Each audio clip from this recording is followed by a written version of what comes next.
Hi guys, so today I'm going to be doing a book review of The Sacred Lies of Minnow Bly by Stephanie Oakes. This book follows a girl named Minnow Bly, obviously, and she is right now in juvie. You see, she's in juvie for nearly killing a person, but Minnow's life is much more complicated than what it seems. You see, Minnow for her whole life basically has been in a cult. Since she was 5 years old till 17, Minnow and Minnow's family lived in a cult. And the cult, like most cults, had very backwards beliefs. They tricked people and they didn't like people to ask questions. And Minnow, from a very early age, started to catch on that this cult wasn't maybe right and maybe what they were practicing wasn't perfect. And one day, Minnow rebelled and they took away her hands. Now, this isn't a spoiler. It says so in the blurb. It starts off and she's like talking about how, you know, she's got no hands. So it's not a spoiler. And then some stuff happens and one day the prophet is murdered and the whole camp is set on fire. And it's obvious that Minnow knows something, but something that she's not really willing to tell, especially because she has trust issues. As Minnow tries to live in this juvenile detention, she has to try and unlearn the things that she learnt in this cult and try and discover what was real, what she learned, and what wasn't real, if anything was real at all. And then an FBI detective comes into her life and makes her a deal. If she tells him what happened to the cult and who murdered the prophet, then he will put in a case for her to be on her 18th birthday, hopefully that she can go on parole and that she doesn't have to go to the prison. So Minnow obviously accepts this deal because this is the first time that she'll actually be, you know, able to be free, but at the same time she has to then talk about the cult life and give up secrets and talk about things that maybe she's not quite ready to talk about just yet. This book is intense and interesting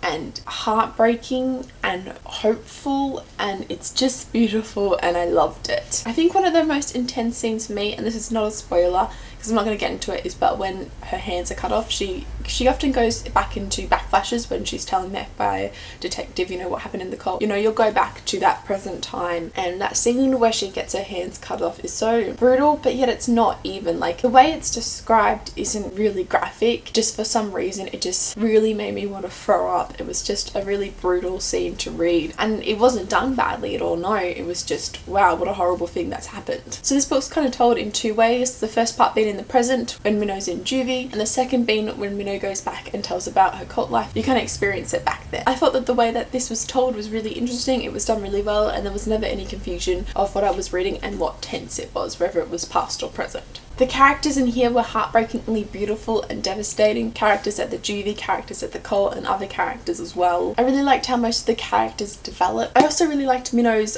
roommate in juvie, Angel. She's really interesting, and just her backstory is so well thought out, and just, I would love just a series about Angel too, and what happened to her and what's going to happen to her in the future, because I think she's such a strong, kick-ass character. This book is also the author's debut novel, which makes me just be like, what? Like, I can't even, because this book is just so good that it's hard to believe that this is the author's, you know, first debut novel. From the story to the characters to the general feel of this book, everything left me intrigued, and it was so hard to put down. And even now, once I finished it, because I finished it last night, I stayed up till 3 o'clock in the morning finishing this. Yes, it was that type of book. I kind of want to reread it because I fell that much in love with the story. It was that heartbreakingly beautiful but sad and poetic that I just kind of want to reread it again and just never leave this world. Well, I don't want to live in the world, but I do want to read about it more because it was just such a fantastic book. I think it's one of those books that's going to stick with me even after I've read it, which I really enjoy in a book. It certainly tells that the book was good and that it meant something to you. So overall, I'm rating this book a 5 out of 5 stars. Obviously, it was fantastic and I thoroughly enjoyed it, and I would highly recommend it if it sounds interesting to you. I'd heard so many good things about it, I decided to pick it up. I've never really read a cult book before,